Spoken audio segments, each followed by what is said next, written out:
Great. So I will start with an overview of the IBM development roadmap. It's I'll dedicate a few minutes to describing this global overall thing. Please don't ask me too many questions about it, at least not during the talk. No, I'm kidding. You can interrupt me at any point to ask about it. But then I will focus more about my personal research together with collaborators in Haifa and in other groups in IBM. And basically, the basic question that I will concentrate on is somehow how well we can simulate the dynamics, the continuous time dynamics of the devices that we have. It's a pretty vague question, okay, and pretty big, too big to answer, of course, and I will consider different aspects of it. Of course, it depends on how well we understand the dynamics, how well we can characterize, measure them, model them, and numerically solve them using classical simulators. Okay, that's the main theme. I will discuss Qiskit, which is a very useful framework that IBM introduced. People have mentioned it for estimating. I will discuss it especially in the context of estimation and characterization experiments. I will discuss in particular the problem we've recently started about charge parity oscillations in the qubit. And I will finish with simulations of open quantum systems with a few examples and tools. Good. Okay. So this is a very dense slide. You can find it on the internet in different versions and read about it in the IBM Research Quantum blog. Okay. IBM is a computing company. And so the roadmap, the development roadmap, this thing has been announced or extended earlier this year up to 2026 with a vision for beyond. And it has more or less two directions. Okay, one of them is related to the software stack or to the development bay that happens on top of the hardware. And here you can see a lot of things related to the hardware. Okay, it's very important. These two things are being developed in parallel in order to be able to exploit the most out of the devices. Earlier this year, the 127 qubits device was released and is available and can be seen on the cloud. Another important thing that happened, not on the hardware part, but on the software. So I'll show in a second what it means. It's actually available for access via the cloud. How much do I have to pay? Well, for you, there's a discount, you see. Okay, I'll give you a bit more details about it in a second, in a slide dedicated to it. Something else that was very useful and released earlier this year is Qiskit runtime, is the ability to run your classical software that controls the quantum experiments on a dedicated computer that sits near the quantum hardware, so you can run very, very short, relatively short iterations, for example, for Kawa, VQE optimization algorithms, much closer to the hardware than from your laptop. Good. Interesting stuff that is about to come. This year, the 433 qubits will be released. Okay? The roadmap is for increasing these devices beyond the 1,000 limit for next year. This is on track. This will happen. This will be released. And then earlier this year, it's been discussed how to actually do other stuff with the devices. So you can find details about these Heron and Crossbill devices, Flamingo and Kookaburra, which introduce different new elements. Okay, and Heron, for example, will contain parallelized quantum devices that are connected by classical control. Okay, later, sorry, I forgot to say, later this year, very soon, quite, I think, dynamic circuits will be introduced, which is basically an important ingredient for error correction and a lot of stuff. You can write an if statement based on a measurement, and using classical hardware, it will be executed during the coherence time of the qubit, so you can change the experiment dynamically in order to implement the most renowned or maybe the longest range application of it would be error correction. You make a syndrome measurement, you decide on something, you do a gate or something like that. But you can think about using this for a lot of other types of intermediate kind of applications and algorithms. And these Heron designs will feature multiple quantum processes connected by classical control that allows you to propagate such decisions, classical decisions, between multiple qubits. Crossbill will show quantum interlinks between different QPUs on the same, within the same fridge. And Flamingo will show longer range links, quantum links of lower fidelity of this kind of length, meter long, something like that, between different fridges, but still quantum links with lower fidelity. So if you're interested in all of these details, there are none beyond what I just said. You just have to wait a lot of time. Good. I want to say something important, which is the three levels of software or abstractions for using the quantum computers that IBM defines. Kernel developers, it's maybe a bit hidden here because of the broad screen. Kernel developers is probably what a lot of people here, including me, are doing, which is using software to control the pulse level, I'll mention it, and to design better gates and better control of the hardware, okay? But here you're interested more in the actual quantum physics of the device. Algorithm developers is closer to what some of the talks refer to, which is using the gates, given that they are optimal or whatever the state of the art, in order to develop algorithms that allow some quantum advantage. Okay, at some point, different types of circuit knitting and libraries of different circuits will allow to do more and more sophisticated things, and this is all meant to be in the open source, so IBM invites everyone to participate in it, and on top of that, there will be model developers that will basically use all of these sophisticated algorithms to create value for specific applications. So if you go to this website of IBM Quantum, you can basically see all of the deployed devices to the cloud. One of them will be, at least one of them, will be the 127 qubit device. For example, you see web pages like that. This is the 27 qubit device called Mumbai. You can see the average and also the per qubit characterization parameters of it, T1, T2, the frequencies, the actual lab frequencies of the qubits here, the times of the gates, for each of these links, the CNOT error, or the single qubit error, the readout error, all the characterization parameters of the device, and it's possible to execute quantum experiments on these devices via the cloud. And that's what I'll describe for most of this talk. Experiments based on cloud access to the device. If there is another question on that. Good. So just to set the stage, these are fixed frequency transmon qubits. Okay, the lab frequency of the qubits is of order 5 gigahertz. They have these higher levels, but if you truncate to the 0 and 1 level, you have qubit, two-level system. And using the open pulse interface, you can actually control and shape the pulses, for those of you who are interested, the microwave pulses that are sent to the devices, okay? So this is somehow maybe the lab Hamiltonian of a single isolated qubit. We have the qubit frequency. There is some Rabi frequency or amplitude of driving that can be applied transversally with the frequency of the microwave that is controllable, the phase of the microwave, the amplitude of the driving, everything here is controllable via the software using your Python. And then you can design experiments using this open pulse and drive different qubits at different time-dependent driving. If you're interested in what I'll do, which is going to somehow a rotating frame with respect to the microwave frequency, then you have an effective single qubit Hamiltonian to which you control basically all three terms that are there.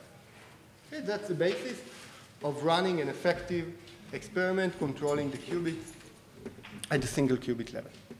Good. So a lot of things can be done with it. I'll give a few examples, and of course I'm focusing on things I was involved in mostly. There are many examples I've shown at the beginning. There are hundreds of papers, more than 1,000 now.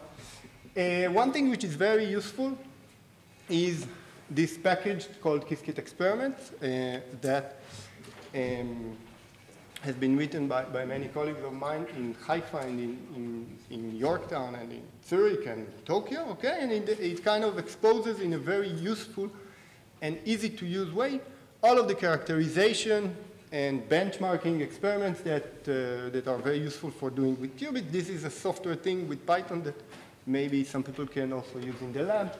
T1, T2, a lot of randomized benchmarking, state tomography, gate set tomography, process tomography, a lot of things. And in this region, we are interested in studying how, how these methods can be scaled to larger qubits, to logical qubits, and can be made more robust and more efficient as we progress.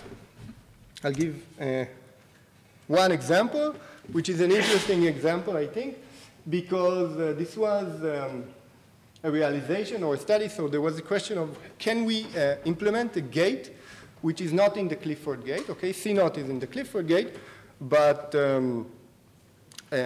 it's interesting to ask yourself, can you implement a gate directly which is a non-Clifford gate? A CS gate, a controlled S gate was chosen for that purpose. And you base yourself in these trans-1 qubits. The basic Hamiltonian for the interaction of two qubits is just a flip-flop or exchange interaction like that, written here in terms of bosonic creation and annihilation operators of the two qubits. And everything is based on the cross-resonance drive, where you drive qubit 1 at the resonant frequency of qubit 2. Because the qubits are far detuned from each other, because this is by design, they are far detuned from each other because of the always-on coupling term, J, which is relatively, this is like, say, 2 megahertz or something like that, but you don't want the qubits to interact all the time and generate some spurious or uncontrolled entanglement.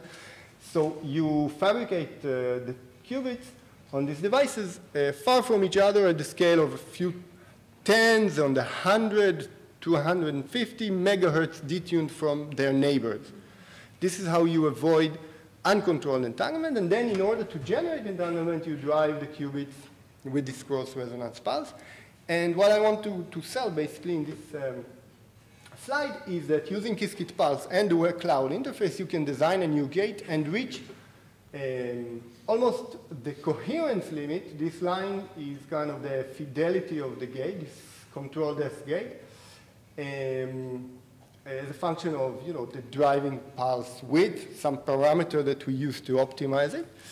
And here what's plotted are the T1, T2, basically the coherence limit of the gate given the qubits measured in the same experiment. And it's possible to approach, or let's say calibrate a very accurate gate using this interface. This is from a work with Shelley from our group, and Naoki from Tokyo and other collaborators in Yorktown. And what I want to show here is basically the motivation for the rest of the talk, what's missing here somehow. So this was, this was for the publication. This was a very successful day that the data was taken, and it's quite close to the coherence limit. Still, this 0.05 error is something that we want to improve by at least an order of magnitude, and we want to understand also what's limiting, the calibration of this gate from the coherence limit, and how can one improve everything that's going on here when we zoom in and want to reach another order of magnitude of accuracy. Yes? It seems like you're almost T1, T2 limited, so... Yes, but this was an exceptional kind of, not exceptional, but it's not like every day you open a device. It's a typical device, typical result.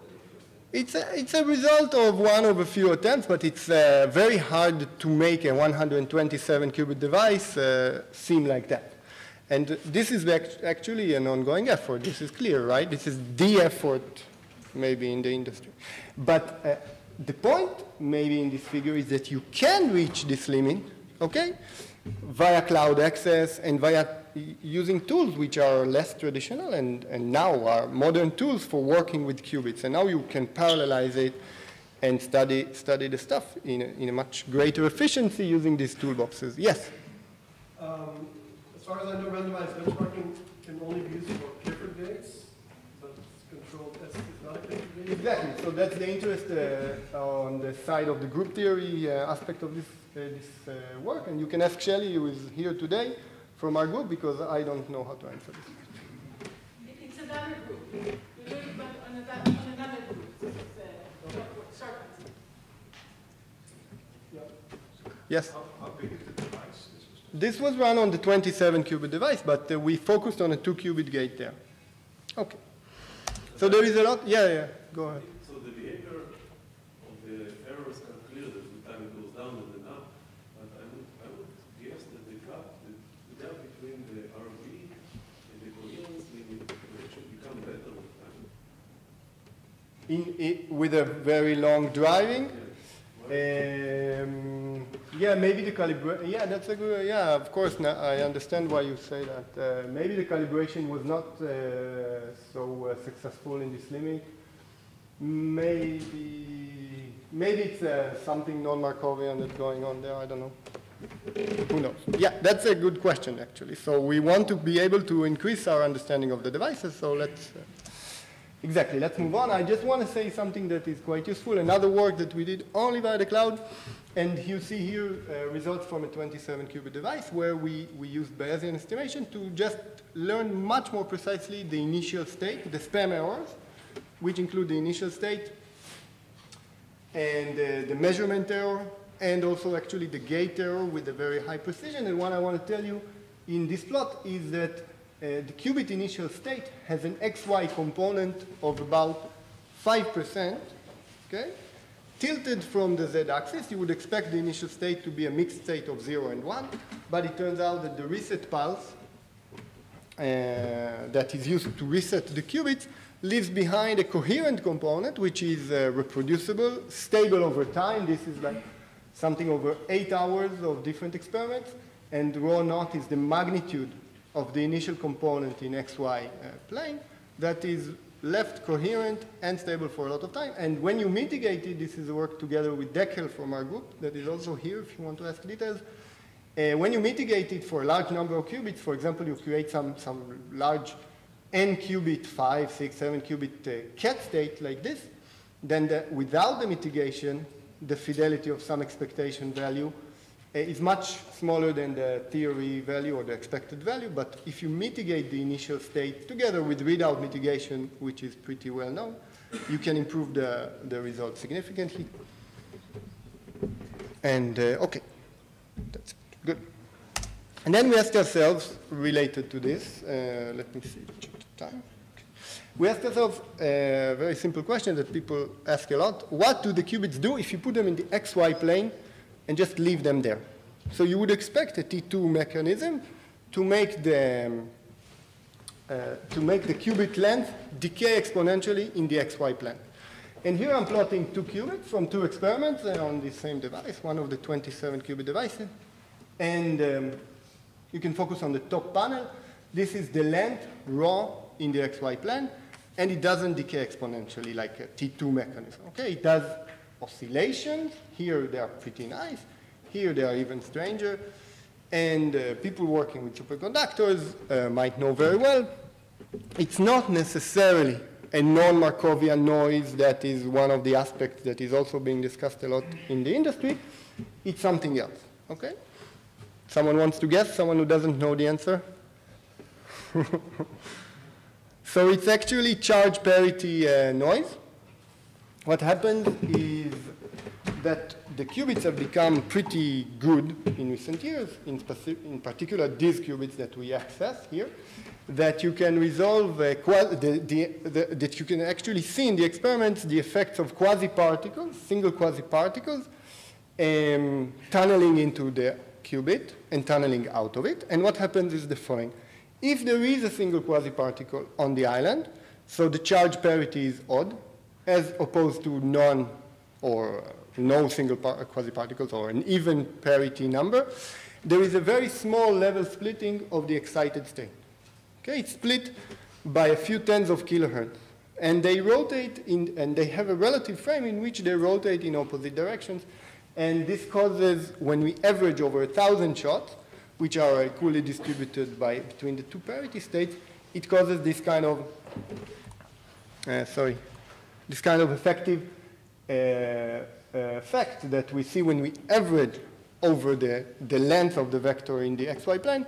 Some of the shots rotate left and some of the shots rotate right, and when we measure it, it seems that the qubit length or the entire quantum information has disappeared, but then it comes back and oscillates into the positive length. And on top of that, there is the T2 decay of the length.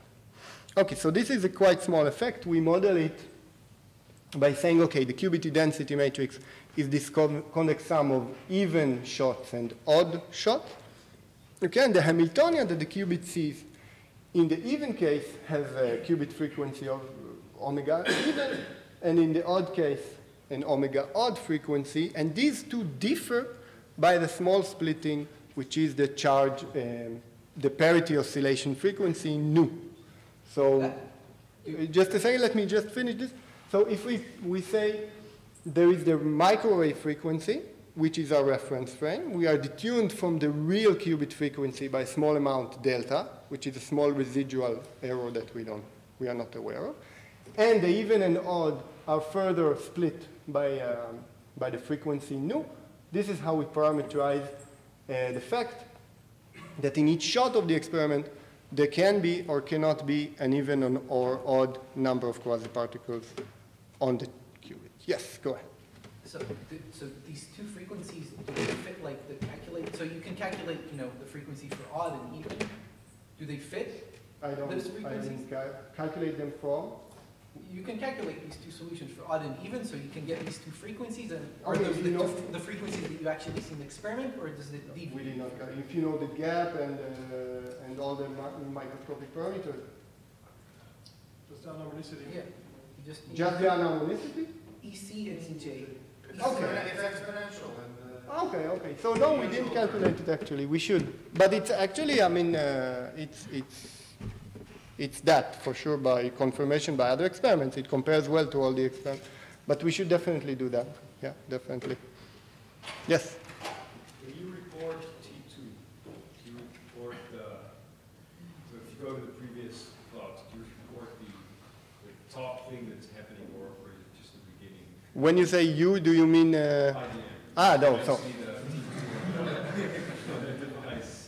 So why don't you ask IBM? I mean, no. So. An experiment, I'd be worried about what's happening in the first 2 microseconds, not what's happening over 50 on average. So the standard experiment, I think, uses a Hahn echo. The one that you see here uses the Hahn echo. So which means that it reports it. The Hahn echo is exactly canceling these small coherent dependence. Exactly. Good.